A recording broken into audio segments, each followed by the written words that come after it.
So thank you, Jay, for that generous introduction. My name is Mel. I thought it'd be nice to start off by explaining a little bit about myself. I have a research YouTube channel called Islamic Origins. What often makes me laugh is my name. My name is actually an anglicized version of male in Irish, which means slave or servant. And it's the equivalent of Abdul, which I find hilarious. So maybe the Lord was pointing out something to me at birth, but I want to talk about the reason why we do historical critiques. I think a very important question is, did it happen? Okay? It's very hard to prove a negative, obviously, but it's an awful lot easier to actually establish what did happen.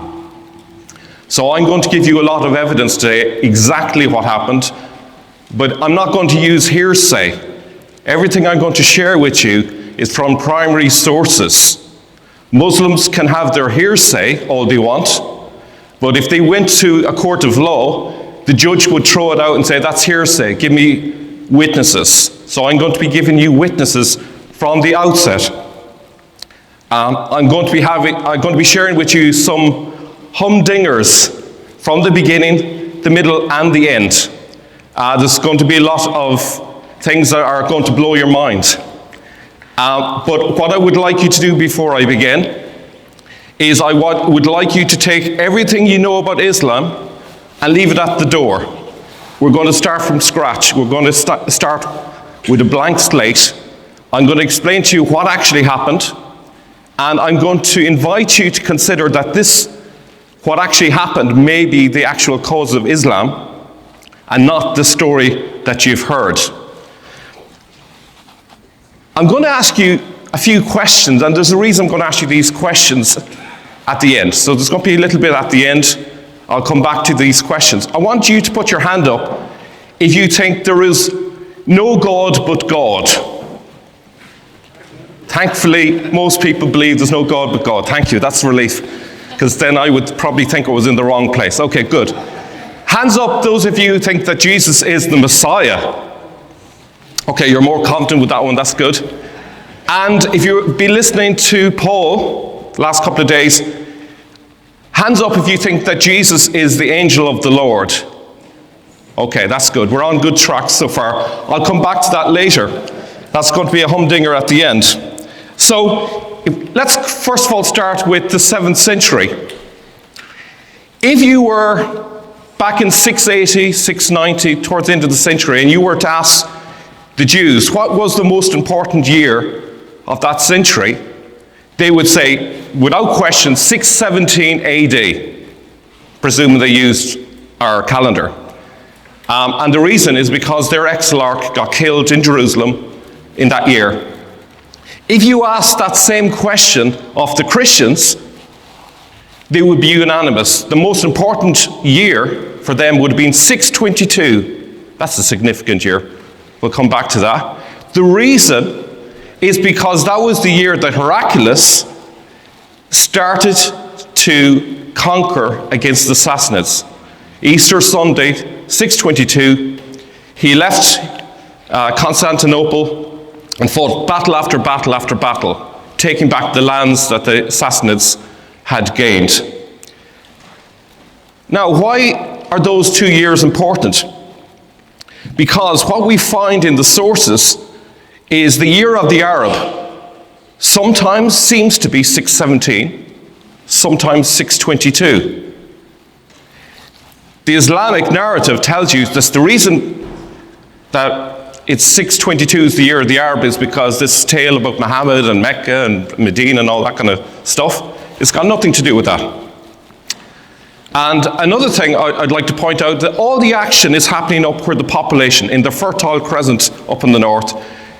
There's a reason why the Hejaz was nicknamed Arabia Deserta, because it means uninhabited Arabia. The action doesn't happen where there are no people. The actions happen where there are people. So, with that out of the way, I think I've covered the methodology, so let's get started. So as I said, there's going to be a few surprises, and one of the surprises perhaps for you is that the term Mahmed is actually the origin of the word Muhammad. Mahmed existed centuries before the rise of Islam, as did the word Allah. Now, the word Allah was actually used at least since the 4th century by Christians. And we know that from inscriptions, and it appears on Christian coins and so forth. Okay? It was also used by Jews as well. That might be a surprise to you. The other thing I would say at the outset is, when I use the word Arabs, don't assume that I mean Muslims, because there were Christians who spoke Arabic, and there were Jews who spoke Arabic. And if you ask them what they are, they would say they're Arabs. So you can't assume anything from that. The other thing that I would also point out is the word Islam didn't appear in any inscription till the 730s. Why? Why was there then a sudden emergence of the word Mahmed in the 730s in inscriptions? But for 100 years, there's silence, apart from, as we'll see later, its use on coins. Okay, so I'm going to be using, as I said, primary sources. We're going to start with the word Mahmed. And Karl-Heinz Ohlig suggests that Mahmed goes back to a loan word from Ugaritic, 14th centuries BC. Okay, 14th century BC, and it meant originally desirable or precious. And this word entered into other languages like Hebrew, and you'll actually, as we'll see in a second, it was used in the Bible itself. Now, when Muslims say, oh, Muhammad is in the Old Testament, they're kind of half right. Not exactly Muhammad, but Mahmedim is there. But it isn't what they think it is. Okay? So that's kind of it's the problem with lies. Sometimes there's a little bit of truth in a lie, but overall it's a lie. So, Hamid and Mahmed. So the Hebrew word Hamid means to desire, to covet. It serves as the root for Mahmed, which carries meanings such as desirable thing, precious, or beloved. Sometimes you see the plural form of it, because when Jews use that word, the desirable thing, well, what is the most desirable thing? Well, the Messiah and the temple. So sometimes they would refer to both of them collectively, the Messiah and his temple. Okay? Hamid expresses the act of desiring, while Mahmed is a noun form derived from it, referring to something that is desired or cherished. And you see Psalm 68:16 there. In the Quran, Hamid is rendered as Ahmed. So Ahmed and Mahmed are interchangeable. If you were called Muhammad in, say, Egypt, your friends might actually shout out, hey, Ahmed, come over here. It means the same thing. And so here a very important piece of evidence is we have Song of Songs 560. It's in its plural form for multiple reasons, okay? And it's associated with the Messiah. So it's often translated as altogether lovely, which if something is desirable, it's something that's lovely. So that's kind of the sense of it. But, see if this changes for me.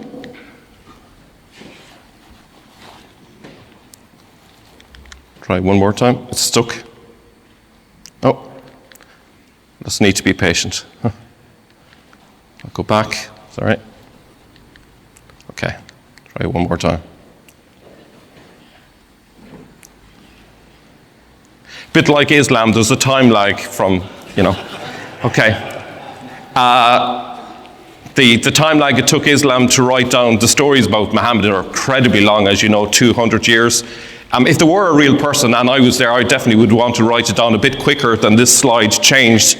There are numerous church fathers who interpret the Song of Songs as being about Christ, who's the bridegroom, okay? And the church is his bride. So who's the altogether lovely? It's Jesus. Yeah?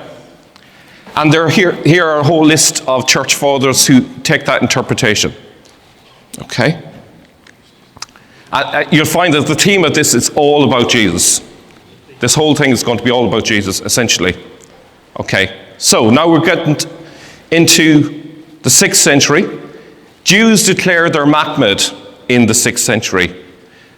Now, obviously, we're interested to find examples of Mahmad used as a title, but what I discovered recently is it was used, or at least it was attested in the 2nd to 3rd centuries as a name in Saudi Arabia during wars among the Himyar, the Saba, and the Hadramaut. In the 6th century, it is attested in inscription where it was used specifically as a title and not as a name. And then from then onwards, it was used, as far as we can tell in terms of evidence, exclusively as a title. Okay, so I'm going to be showing you some primary evidence now, and this one here is a Sabaic inscription, which is a type of script that was used in Yemen. And it's clear that it's a name here. Yahamad and his brother Mahmadi. You can see there it's highlighted there in number 1. We're not interested in the rest of it. It's just a piece of evidence that, yeah, there was a use of it. I don't think that's the Muhammad of Islam, though, because it's 6th century to the 3rd century. So hard luck, Muslims. Let's have a look at another one. This one here says, image of Mahmadim from the clan Waziyat. Okay, so that's 2nd to 3rd century. Okay, the script, as you can see, it looks very different from Arabic. Okay, the familiar Arabic script that you're familiar with there. And here's another one. Funerary monument of Mahmud or Mahmud, okay, depending on how you might pronounce it, son of the tribe Wasat, and may strike down Attar anyone who destroys it. So clearly, this is a pagan one, because it's quite early, 2nd or 3rd century, okay? But now we get to the juicy one. This is the Jewish one, Jewish inscription. And you can see it's highlighted there in yellow. Let's start with the location. It's in Najran, Saudi Arabia, or as we call it today. And it's from 523 AD. So that's over 100 years before Muhammad was supposed to have existed.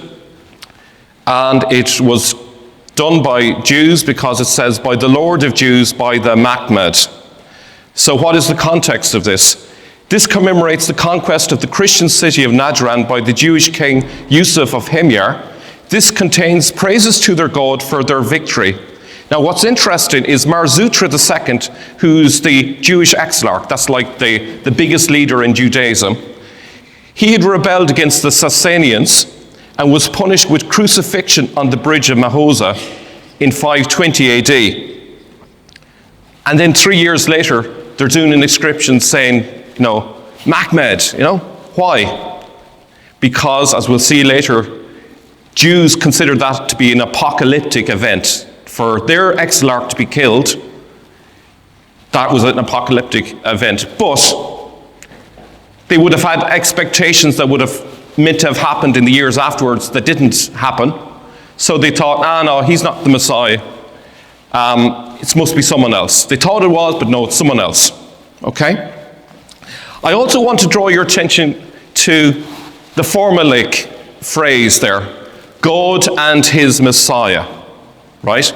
We're going to see it in multiple forms. We have the Jewish one, which is God, Lord of the Jews, that's God, and by the Mahmad. So you have God, Mahmad. But we're going to see Christian equivalents from the same area, but they don't use the word Mahmad, they use Messiah. Kind of gives you a hint. Again, what does Mahmad refer to? I forgot there's one more other Jewish inscription. So here, interestingly, instead of Mahmad, what do they have but Rahmanin, the merciful? Don't Muslims call God the Rahmanin? Yeah? But here the Jews are using that for their Messiah. Very interesting. By the Lord of the Jews, by the merciful. Okay, so they've substituted the merciful for Mahmad here. Now we get on to some Christian inscriptions. And remember that Jews and Christians are in the same culture. They're drawing from the same pool of cultural ideas. So it's not surprising that they're using similar formulas to the Jews. So this one reads, with the power and help and support of Rahmanan, the Lord of heaven, that's the gold bit, and of his anointed one, King Abraha, who's in Yemen. Now there's a comma there. It's not saying King Abraha is the Messiah, because Christians wouldn't do that. But they're saying this King Abraha was building this construction by the power of God and his Messiah. That's what it's saying. So Abraham built this dam by the power of God and his Messiah. That's what it's saying. The word that's actually used is Masih. So it's not actually writing the anointed one in Arabic. It's actually saying Masih, which we translate as either anointed one or Messiah. Again, do you notice the formula? God and his Messiah. By the end of this, you're going to be repeating this and you'll be dreaming God and his Messiah. This is actually key to understanding all of what's going on. And I also want to give you a little hint. Can you see in the Shahada something similar? Yeah? It's focusing on Allah, followed by Muhammad. Yeah? God and his Messiah. Okay? Another one, a few years later, 553, by the power of the merciful one and his Messiah. They've switched it around. Now they're calling God the Rahmanin, and they're using the word Messiah there. Okay? So, similar thing. The nice thing about the inscriptions is they are incredibly unoriginal. They have formulas and they stick to the formulas. They're not writing Mel Wazir or something like that. They're not talking about the weather. They're talking usually about their family members who died and maybe some a big event if they won a battle and things like that. But they don't really give us a lot of information usually. So we now switch into the 7th century. Okay? The 7th century is key, right? We have another exilarch called Nehemiah ben Huziel, okay? And he was made governor of Jerusalem, okay? But his death triggers Messianic expectations, okay? The Persians and Iraqis, which included a sizable Jewish contingent, formed an alliance to conquer Jerusalem in 614, okay? And they achieved that, okay? Now, it was an apocalyptic event for Christians because according to a primary source, 60,000 of the inhabitants were killed. Okay? Antiochus Stratego tells us that. And if you want to look that one up, it goes into gruesome detail if you're into that. It includes details like, for example, they put thousands of Christians down into a pit where they were suffocating to death, and some Jews came along and said, if you deny Jesus, we'll pay for your escape. And the Christians, to their credit, would rather die, and a lot of the Christians died rather than turning against Jesus. You can imagine how Christians felt about being killed, not just by the Persians, but especially by the Jews. There was a lot of rancor between both sides as a result of that. Heraclius wanted Jews to be forcibly converted by saying they had to get baptized. So you can imagine how that went down with the Jews. Now, we have a very interesting detail. We have a contemporary source, 630 AD, a contemporary, Eliezer bin Kalir. That name probably doesn't mean anything to you, but you ask a Jewish person who is that, they will tell you he is a famous Jewish poet, and they sing his hymns even today. He wrote that the Messiah ben Joseph was killed in the little temple. That's interesting. And his blood congealed upon the rock. What rock? The temple rock in Jerusalem. Why is the temple rock significant? Right? Where they built the temple was the threshing floor. Okay? And what is a threshing floor? Where you separate the wheat from the chaff. For Jews, that was going to be the site of the apocalypse, where God would come down and judge the good from the bad, separate the wheat from the chaff. So you can imagine that Nehemiah ben Huziel is killed in his little temple on the Temple Mount. What's that going to say to you? It's the Messiah and his temple. The Messiah and his temple, the Mahmadim, has been killed. So it was 617 that this exilarch, Nehemiah ben Huziel, was killed. Do you remember I said at the outset that if you were to ask in that century any Jews what was the most important year, that was the year. The exilarch was killed, and it led to questions about what does this all mean? Just wait for it. Okay. We have images that could be what this little temple that he referred to looked like. We have this one on the left, which is a mosaic in the Umayyad Mosque in Damascus. Does that look like anything? You notice that it looks like the Kaaba, right? It's square. We also have a coin from the 2nd century, which looks pretty much like it. Yeah? Was this the original Kaaba, perhaps? Okay. So we have a contemporary piece of evidence of the exilarch being killed in this little temple, and I'm going to show you later the Jews talking about this in multiple sources. Now, before we get there, we have to explain something about the Messiah from a Jewish point of view at that time. Jews today may have a different idea, but we're concerned with the 7th century. The Jewish idea is that there were two Messiahs, a Messiah ben Joseph and a Messiah ben David. According to Jewish eschatology, first there would be a Messiah ben Joseph who would gather the Jews in Israel and would be a suffering servant who would be ultimately killed, and by doing so, atone for Israel. Sounds like someone we know. Jesus did that, didn't he? Right? But for some strange reason, Jews split the concept of the Messiah into two. Okay? There's the suffering Messiah, and then there's the one that we think of as the returning Jesus who comes in glory, etc. Right? They also believe that later the Messiah ben David would come as a king Messiah who would vanquish Israel's enemies and who would raise from the dead, with God's help, Messiah ben Joseph and the Jewish martyrs. So when their exilarch was killed, guess what?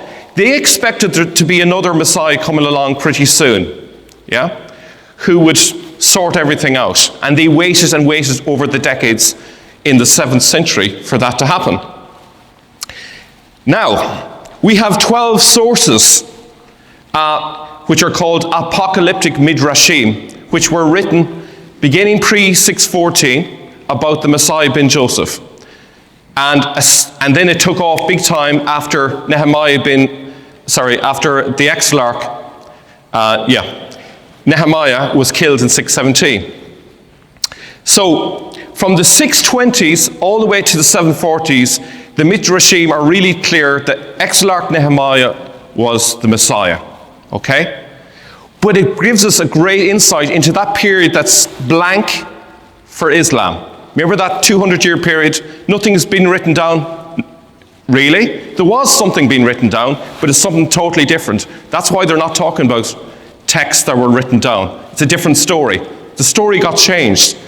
And actually, as the decades passed, the Jews kept changing their story to make it fit with changing historical events. They were trying to make their apocalyptic story work, but it kept failing because things didn't transpire the way they expected.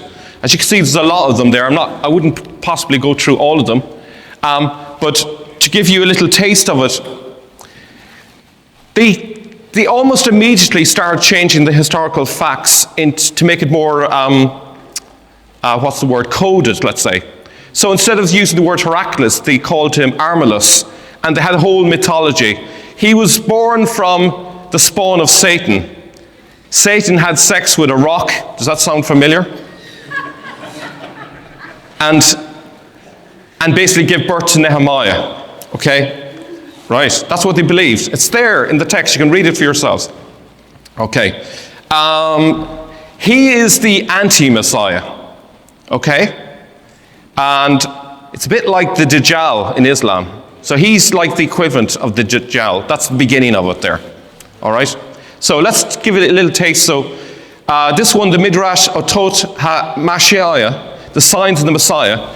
Now, the Otot is the equivalent of ayahs, signs, right? Signs of the Messiah, okay?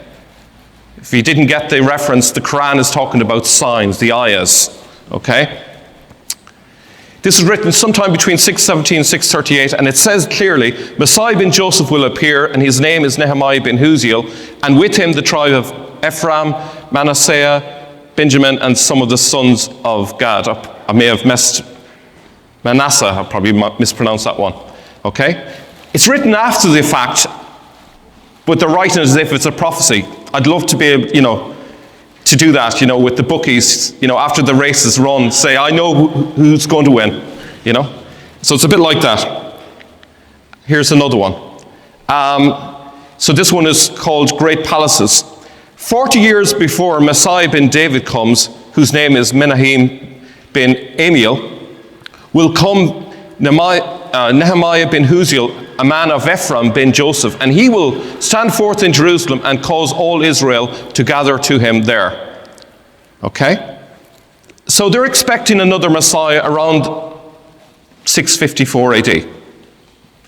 What do you think is going to happen when 654 comes and goes and there's no Messiah bin David? Back to the drawing board. We need to rewrite this. Obviously, we've got it wrong. Let's rewrite it, Let's not let history get in the way of a good story, And this is going on. And this is not to mock, those Jews. They were sincere. They're just trying to make sense of what was going on. The book of Zerubbabel, was written in the mid-630s. It contains a statement that Israel's salvation will come 990 years after the founding of the Second Temple, which suggested the author hoped for deliverance around 638. That just happens to be the year that the Arabs conquered Jerusalem. That's interesting. Right? So were those Arabs, who could be Jews and Christians or maybe a mixture, was it because there was this expectation that this year was going to be significant, that led them to conquer Jerusalem for a second time? Remember that the Persians and Jews conquered it in 614, and of course they got kicked off the Temple Mount by the Byzantines. So this is a second conquest. The other thing, and this comes from a Jewish man called Ben Abramson, he actually suggests that Nehemiah's brother, Hanamel, who's also called Shalom, could be the origin of Salman Farsi, who's the companion of Muhammad. And I thought, that's interesting.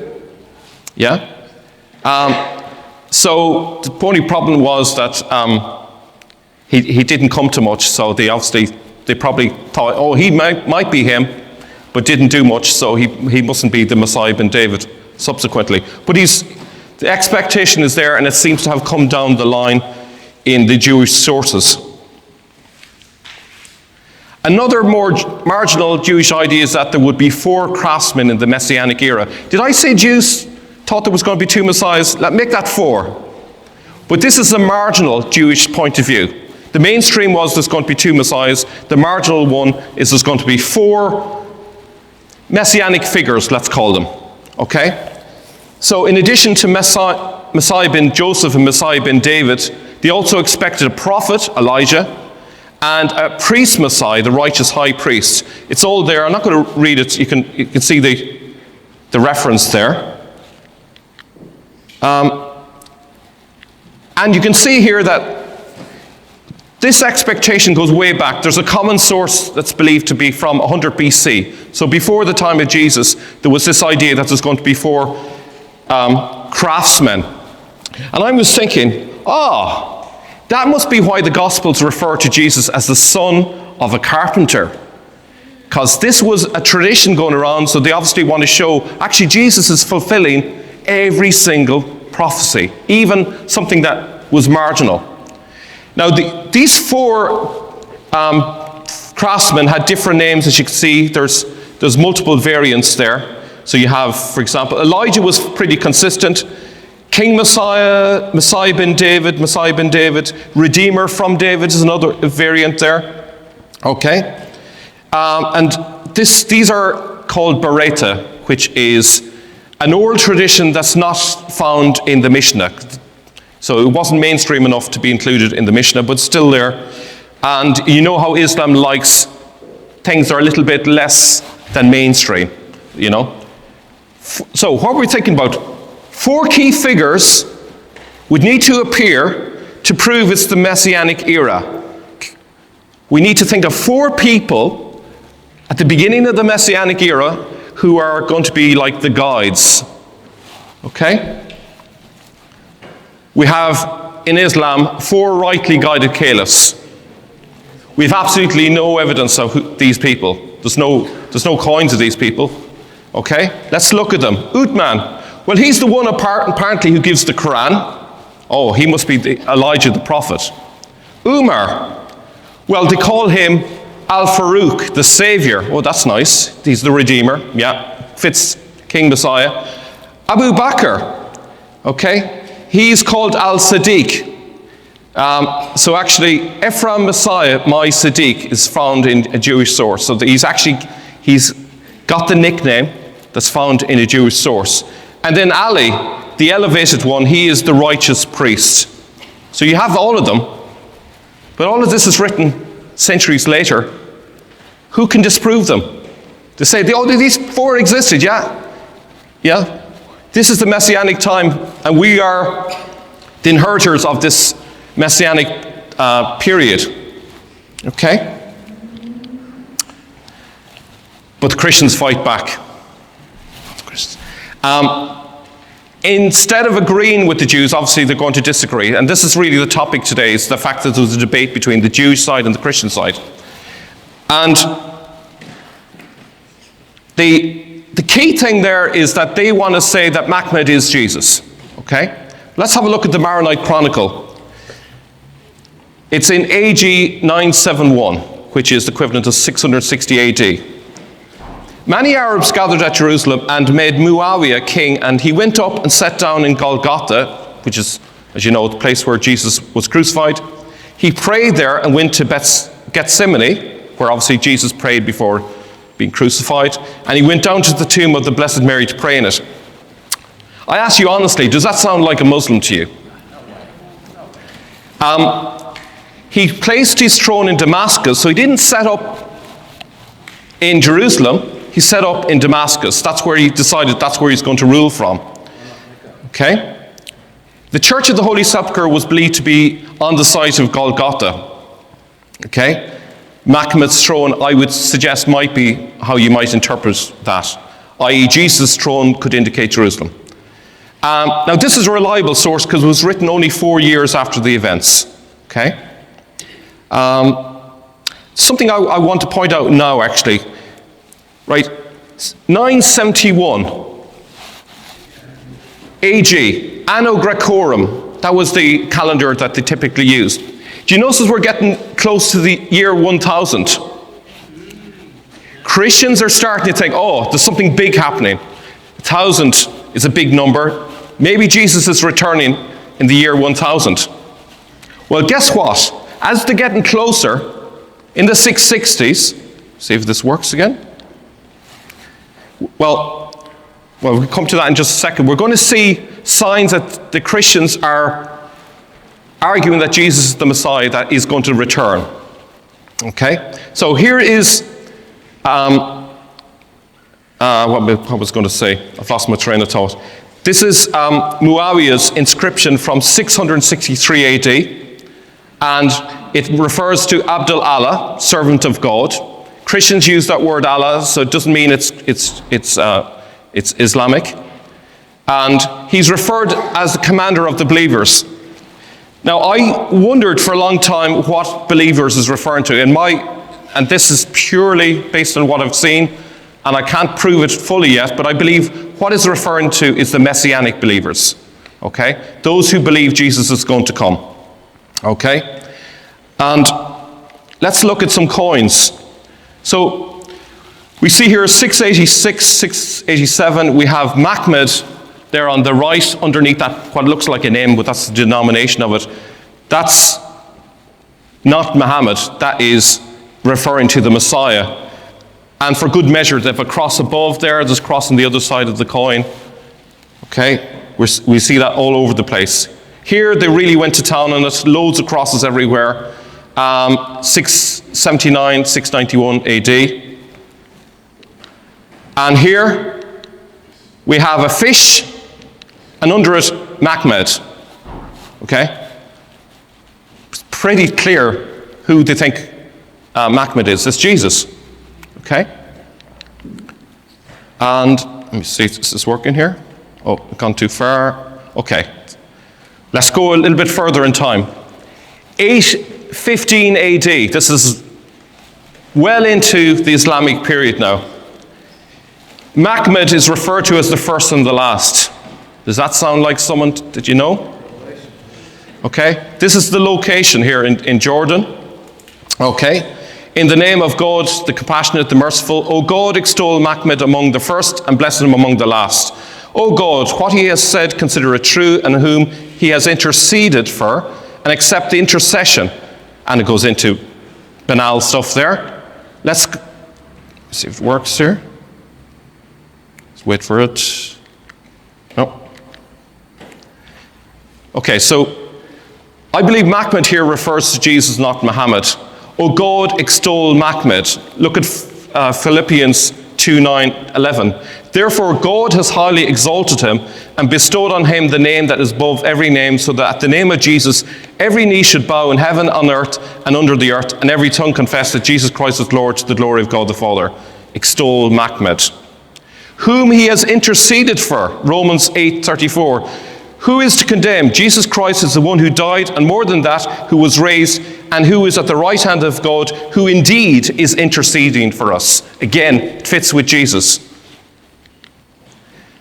And the first and the last, Revelations 1:17-18. When I saw him, I fell at his feet like a dead man, but he placed his right hand on me and said, do not be afraid, I am the first and the last, the living one. I was dead, and behold, now I'm alive forever and ever.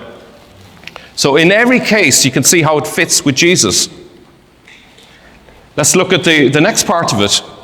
You see there, it says, and may he resurrect among them the lifeless. Who resurrects people? It's Jesus.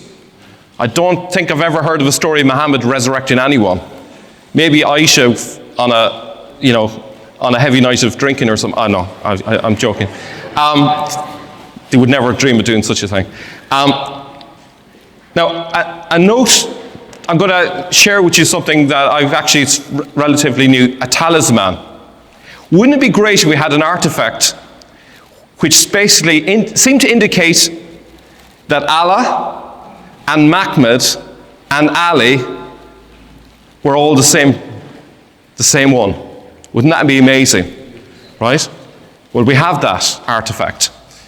Arabic churches and Christians have always called God Allah in confessions and in prayer and in literature. Arab Christians, Jews called the biblical God Allah long before Islam. Allah was quite simply the Arabic designation for the creator God. Now, it comes via two different avenues. So first of all, you have Al-Ilah, and this is from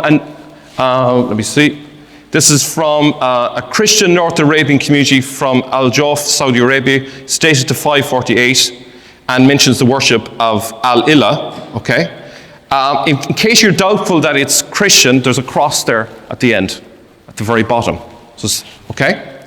Now, I also learned from an academic called Dr. Hager, who basically said that another avenue where Allah came into the language was through the Aramaic, Allah. So when that's converted, they drop off the ending and then they double the L and then you have Allah, as simple as that.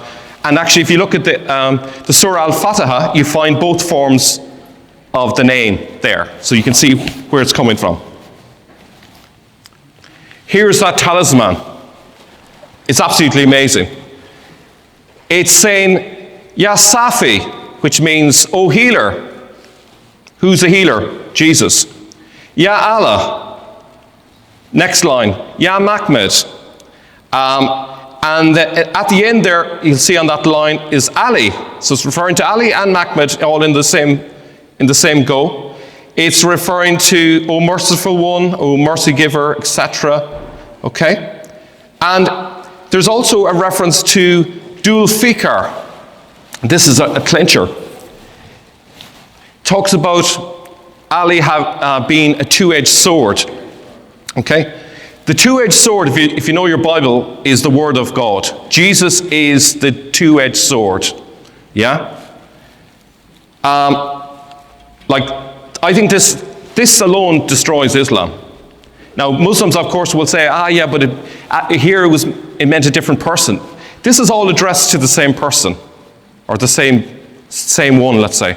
Okay? It's saying yeah, which is like saying oh to the person. Okay?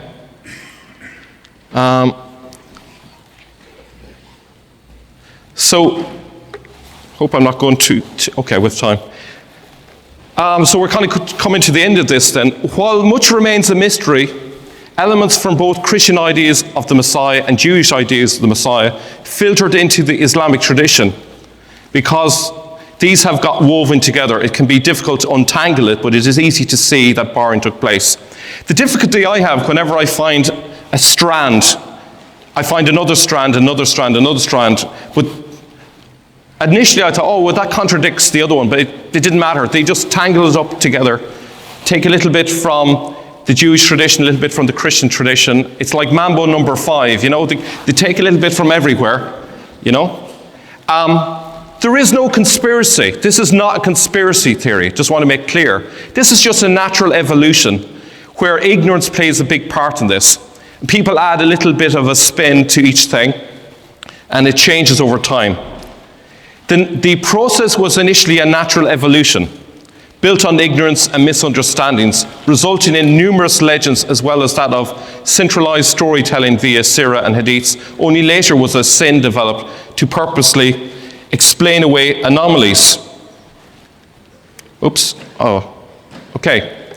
We see traces from Christian and Jewish sources in the Islamic tradition itself. And I could do 100 slides on this, but I'll just keep it to one on this. Al-Faruq, that's what they called Umar. That's Syriac, it means the savior. Umar was given this nickname according to the sin. The Mahdi, that's the guide. Essentially, that's the Messiah who comes at the end of time. That's Jesus. Ali, the elevated one or the high one, again, that's Jesus. He is the Son of the Most High. He is the one that is resurrected. He is the first and the last. If you look at Shia sources about Ali, it's absolutely hilarious. Ali says he's the first and the last. Or at least others say about Ali that he's the first and last. He's omniscient. He raises the dead. You can see that they've taken stories about Jesus, they've applied it to this fictional character called Ali.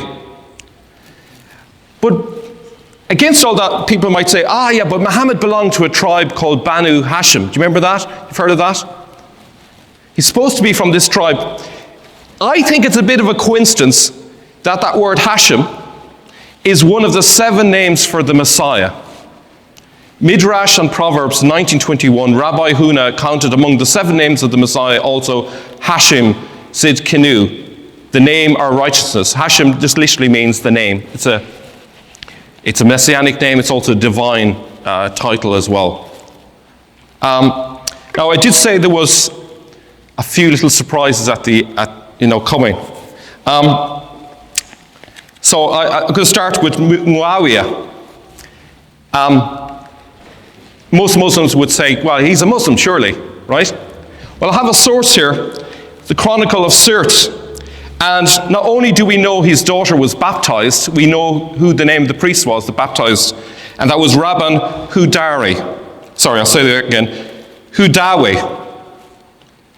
So we have a source, his daughter was baptized. And we know from the inscriptions that he put crosses at the beginning of any of his inscriptions, consistently. And we know from his coins, he put crosses on the coins. So the excuse that, no, they only put crosses there just to keep the Christians happy. No. What do you think would happen if an imam heard that his daughter was being baptized? What do you think would happen to her today? She'd be dead. Yeah? She'd be hardly out of the water. She'd be executed, probably.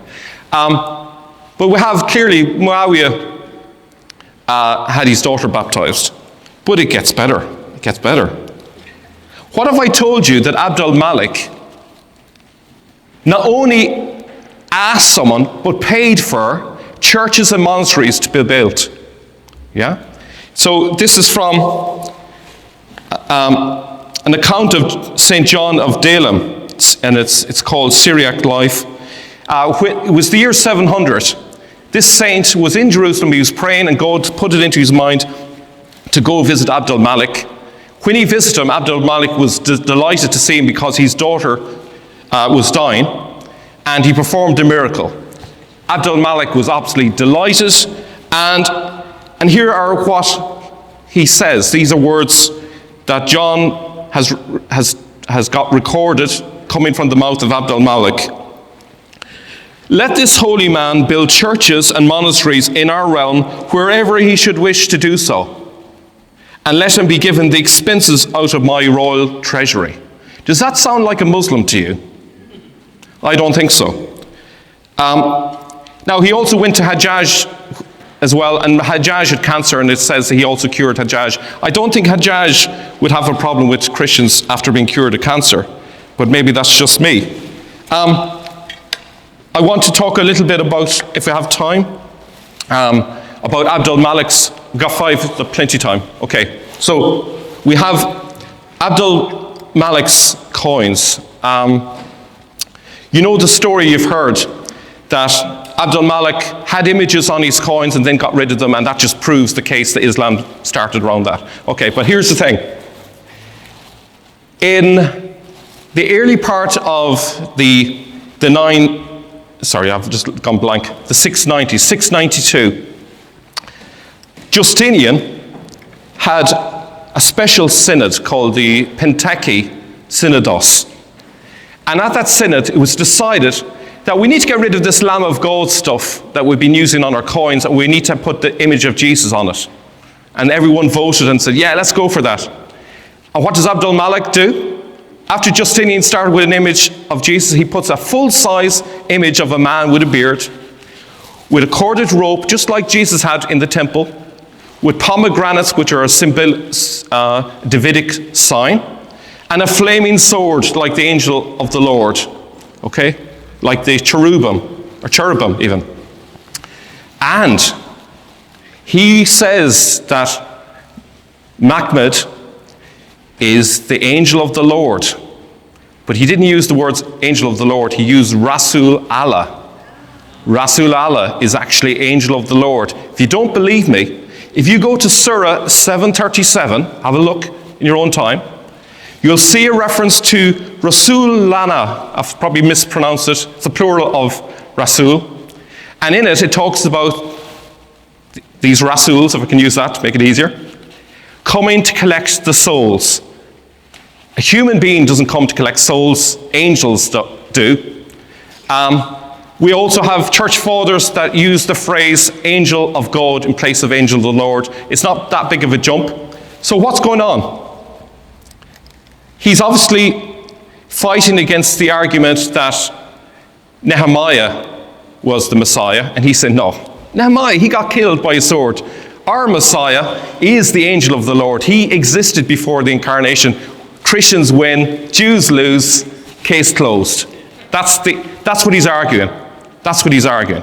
Now, he in that coin, you can have a look, there's an image of a sheep on his forehead, on that coin. So you have this, the standing caliph coin is the wrong name. It should be the angel of the Lord coin. There's a sheep image on his forehead, and have all these other imagery on it. But there's a problem.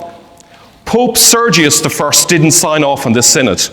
He was outraged. He said, you can't get rid of the Lamb of God. That's all, that's everything. Jesus is the Lamb of God. He sacrificed himself. So people were asking, sign it. I'm not signing it. What do you do if you're paying tribute to the Byzantines right? You have the Pope saying one thing, you have your emperor saying another thing. Get rid of the images. No more images until this is all resolved. And you might have been told that's the end of it, and there were no more images after that. I have a coin here. When the images came back, a sheep is on the coin. Right? This is the early 8th century. This proves that it had nothing to do with being against images. It had to do with a dispute. There was a temporary dispute. What happened later was a proper major iconoclasm, but that was under Leo, Emperor Leo. That lasted for a few decades. But it's all got caught up in the mix. People have forgotten what actually happened. But if you go back to what actually happened on the ground, you can really establish what didn't happen. And I hope you were able to follow that. So thank you very much.